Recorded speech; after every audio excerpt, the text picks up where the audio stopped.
পঞ্চপাণ্ডব বাংলাদেশের ক্রিকেট ইতিহাসের এক অবিচ্ছেদ্য শব্দ।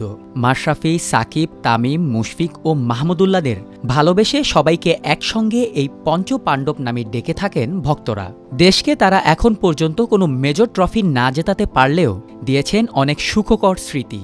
তবে সময়ের সাথে সাথে তাদের এই যাত্রাও যে থেমে যাবে তা অনুমেয়ই ছিল।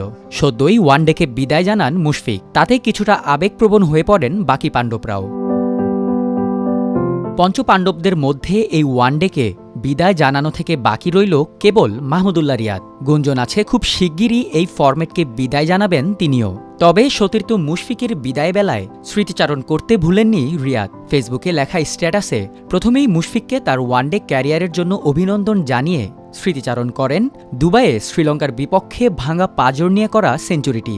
এরপর তাকে লাল বলের ক্রিকেটের জন্য বেস্ট অফ লাক জানান মাহমুদুল্লাহ।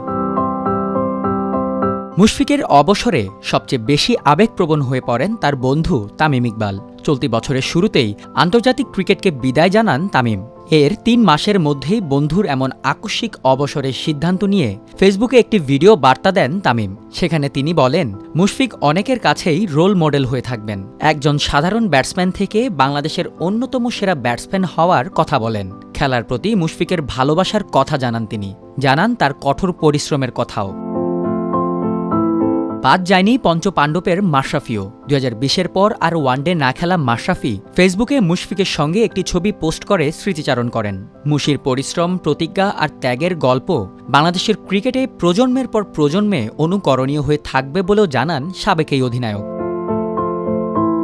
১৯ বছরের ওয়ানডে ক্যারিয়ারে মোট ২৭৪টি ম্যাচ খেলেছেন মুশফিক। ৯ সেঞ্চুরি ও ৪৯ হাফ সেঞ্চুরিতে ৩৬.৪২ গড়ে করেন মোট ৭,৭৯৫ রান।